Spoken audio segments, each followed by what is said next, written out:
I know this isn't my original set, and you might be thinking, where's the hell my computer and where's your gaming setup, whatever. Well, today it's not about gaming and whatever. Today this will be an educational video. I'm going to teach you a history lesson here for all you people in the internet. Why? Well, first of all, I want to do an experiment. So what I'm going to show you is a history and different types of Japanese swords. So you've noticed that I've been really fanboying on Japanese swords, but don't worry, I'm not a whole person who's been fanboying on Japanese swords. There's more than that. And I really wanted to make this video, not just because I want to show you my swords that I made by myself, but also I just want to educate you all and to show you that these things are cool and you should know their history. And some people just know, oh, this thing is just a sword, it's just a long piece of metal and stick, whatever. But you knowing this for no absolutely for no reason. It's also very interesting. You could tell your friends at a bar like, oh, that guy has a wakizashi. Wakizashi, what is that? Oh, you don't know. But the point is, I'm doing this for educational purposes of fun. The second of all, I'm trying to see if I can upload this at all. So YouTube isn't really friendly with sword or weapon based content. Something like guns, I think there are a lot on YouTube, and also swords. I know there's a lot of people that sell swords in the YouTube channel, and also me. They opened up a bunch of YouTube channels that does have swords too. So I'm hoping I can upload this if I can, unless YouTube's pretty sensitive or whatever. This is for educational purposes, okay? I'm gonna use that word a lot if I could. So it's for educational purposes. So we're gonna start from one of the swords I have, and then we'll gradually go on from the biggest to the shortest. So here's all three of them. Right now, there's still more here, I'll show you, but these are the things we're gonna start first. Now, the first one here, we have the Chokuto. So, Chokuto means straight, Choku means straight, To means blade. Now, it's a good thing the first sword we have here is not sharp, so this is a piece of wood I use. This is actually from the store Customized Swords, if you don't know. I am doing a partnership with Customized Swords. So this is just a piece of wood. Yeah, so I don't have to open it here. It's just a piece of wood. It can easily break. So the Chokuto was basically the first ever Japanese sword. It was brought by China. I mean, most everything is influenced by China, like that in Japan or in Korea. Even the Koreans have straight swords. So they have the Chokuto. This is similar like the Chinese Jian, where they do a lot of twirling things in wushu. Sorry, yeah, they have this for a while, and they this is effective on for one-on-one man combat, if I say so. But then they gradually started changing. Shokuto are also known like the ninja swords, like the ninjas, what they put in the back, they're straight blades, and also not that long. This isn't that long, except for in some cartoons they are that long. But yeah, the Chokuto for me is kind of amazing for a stabbing. It is effective for cut, but I'm not sure if stabbing. I don't know. This isn't a real Chokuto. Good thing it isn't, because things will get a lot worse in a few seconds. Now the next one is called the Tachi. It's a really curvy blade. So the Tachi obviously was made for cavalry. It was a sort of a cavalry saber. It's to me, this is not long enough. So the Chokuto I have for the blade is 70 centimeters, which is, I don't know, 20, 28, 27, 29 inches. Doesn't matter. So the history of this was made for cavalry. Now I could tell you the whole history about differentially hardened, and that's how the Hamon line. That's why it's curvy. They started making. I'm not gonna tell you the whole history, because I'm gonna have to fight with history buffs in my comment section. I don't want that. I just wanted to show you my swords. That's all. So here's the Tachi. So people said, "Oh, it's just a katana." No. So the Tachi What's different about the Tachi and the Katana is a lot. It's not specific, but it's a lot. I'll tell you. So here's the Tachi. Usually, when you see Tachi, you're supposed to have that hand, you know, the ito wrapping that's supposed to tie up here because in cavalry, you're going to, since it's the curvy, you're gonna have to pull it up so you don't hit your horse while it's bouncing like this. So yeah, you pull it out. I won't pull out my blade because I know YouTube will definitely, I don't know. But since it's for educational purposes, I'll find a different way to show you how Itachi is signed. So people are always confused. How do I know which one is Itachi within the time? It's very complex. I watched a video that has very complex, but mostly just find where the signature of the tang is or how it's presented. It's usually this thing is called the tsuka, the handle wrapping the ito. Usually the tsuka is curved, like not this straight. It's supposed to be curved. I do have a curved one. I'll show you later, but yeah, it's actually curved like this. And the blade is also curved and actually a bit thin because obviously it's for calculus for slicing. Don't I know I'm probably wrong, but whatever. They also have this kind of kashira. This isn't a kashira. I'm pretty sure it's another kashira, but yeah. Anyways, the kashira is like this. They have a one like a handle thing. This thing is very decorative. The entire blade is decorative. It's the whole bling. They like to bling. Anyway, so let me tell you about this sword. It has two kugi holes up and down. The signature is obviously here.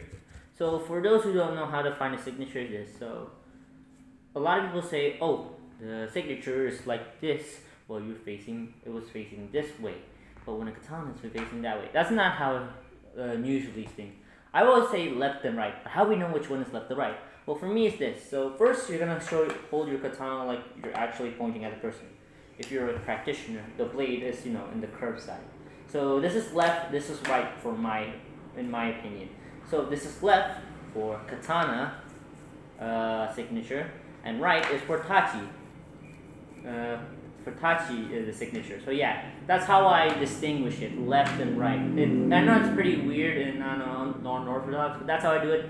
So it's not complex, but it's actually logical because this is left, this is right, and it makes sense.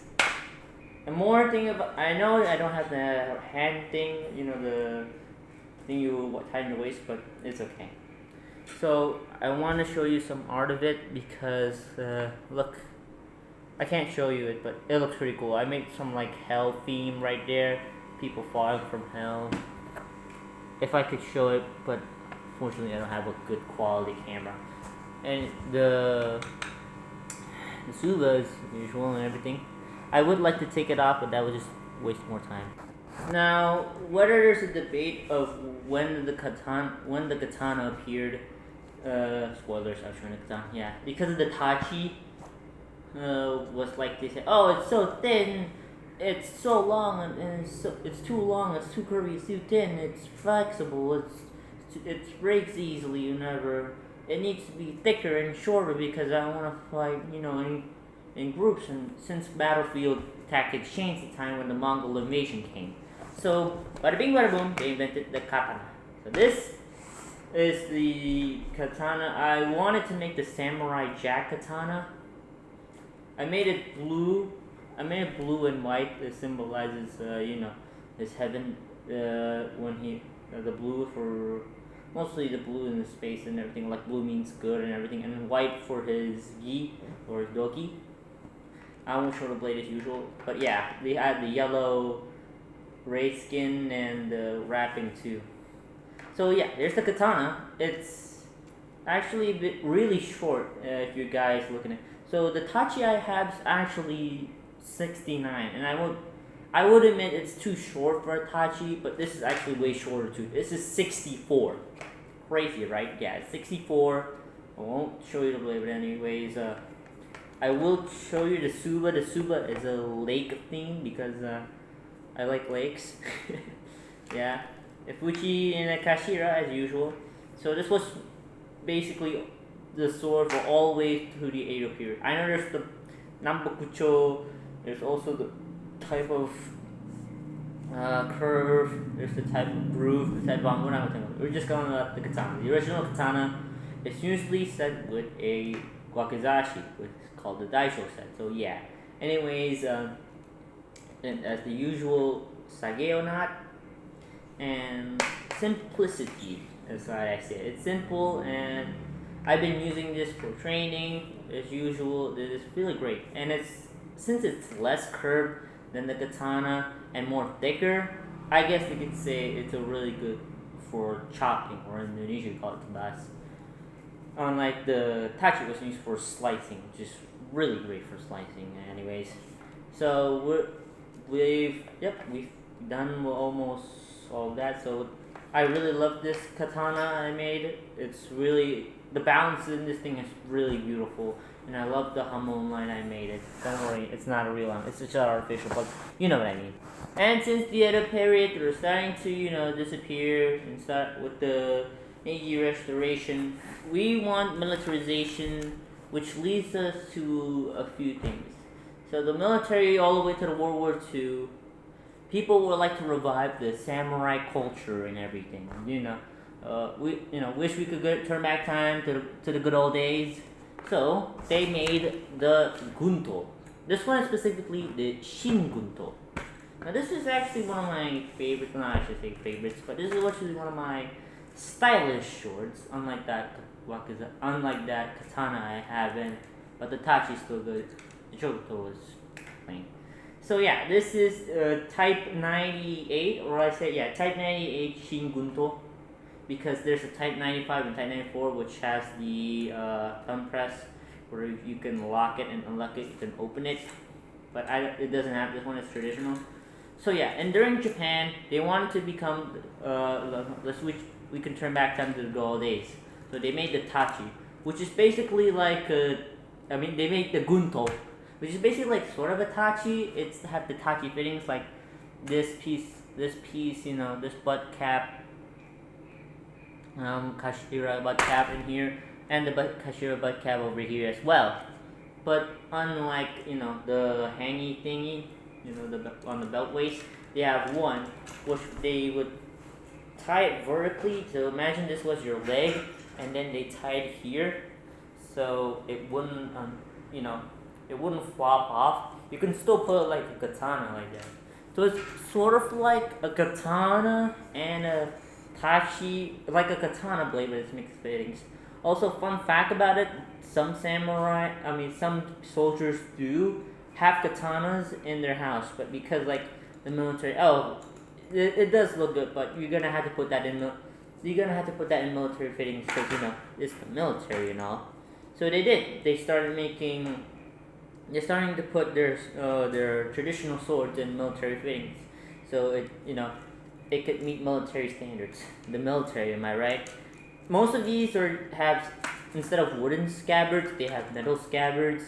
Some of them are even being cast. The handle can be cast. It's one of those weird cast that's made out of copper mold. It looks weird, but okay. And there's also this button thingy. I don't know why. But the thing is, because at that time there was mass production, everybody needs it. Even a NCO would get a gunto for some reason. They would just mass produce swords, and some of them can't have swords. Some of them don't own swords, or just regular soldiers or been promoted. So they will order a shinguto. These swords are made out of iron. Well, not really. Modern iron swords. Some of them are said to be made by Chinese railway steel, which is this obviously Chinese railway steel. The steel in China, it doesn't matter. What matters is it's made out of modern steel. It was made modern ways. Probably they use an angle grinder to cut the shapes, or they stamp it like a giant machine that has them stamping. Sort of like the whole thing. You have a piece of paper and then you click a hole, and it shapes like a circle, but unless it's like a sword. Yeah, so basically that's what I meant. They still do the traditional fittings thing. Also, there's a fun fact. I'm not sure about this, but they said there are legends here like, oh, there's in my in here it's like the NC, there's an officer or an admiral says, oh, I want a gunto, or I want a gunto fought. But since Japan was really far away during that time in World War II, they were in the colonization, and ordering that would take forever since shipping during a war. So they asked locals, blacksmiths, hey, so I got my friend's Shingunto. Would you like? Can you make it somewhat similar to this? Can you make it similar to this so I could have one? And it's sort of a fun fact because that's some swords are here are mass produced. That's how the blacksmith said that. Oh, there once a Japanese soldier told me to make a gunto. I'm like, oh, okay. How much you want for it? And like blah blah blah, many bucks or whatever. Yeah, so this is the Shingunto. But wait, there's a secret about the Shingunto. Let me just turn it to. Whoa, the magic of editing. Yeah, so I made the Shingunto into a Kyugunto. So the Kyugunto is basically the Japanese are trying to copy the European style of swords. So they did made the katana blade the usual, but they added just the classic European style, the classic European style handguard with their hand protection here. The Suba is different with the cross guard, and they will flick here. So they're trying to, since this was the Meiji Restoration and colonization and westernization came into Japan. So this is what's basically what they hold as, well, I would say cavalry saber. This is would be a ceremonial saber at the time during the Meiji Restoration during the late 1800s. It would be considered still a sword, katana, but also considered as a saber. And I actually pretty liked seeing that. So this is not the handle of the Kyugunto. This is just a machete handle that's made out of hardened clay, which I modified to make a Shingunto handle. And this is just the copper, not copper. This is just the brass hilt I made by myself. So yeah, it's basically like a European cavalry saber. How effective was it? I don't know. I'm not a cavalryman back in the late Meiji period. There's also one more gunto called the Kyugunto, which is basically like the tachi, a military saber for the not military. Yeah, it's a military sword for the navy, which has it was like the Shingunto, but has two of these, so it's similar to like the tachi handles. Well, also they had a special thing for the scabbard. I don't think it's made out of wood, or I think it's made out of special material, probably aluminum, because they're in the seas and the salt. I don't even know why they needed a sword for the navy. It's in the sea. What are you, like pirates or something? I'm pretty sure it's just for a ceremony. But anyways, yeah, I just changed that from the Shingo to the Kyugunto. It's pretty easy if you have if you just change the handle, to be honest. Alright, let's pre-run this because we're getting to the smaller swords right here. It's just a few of them, and we can get to it right now because they do have history, but they're short, so I'll just make them short. So for our first choice, we have the Kodachi.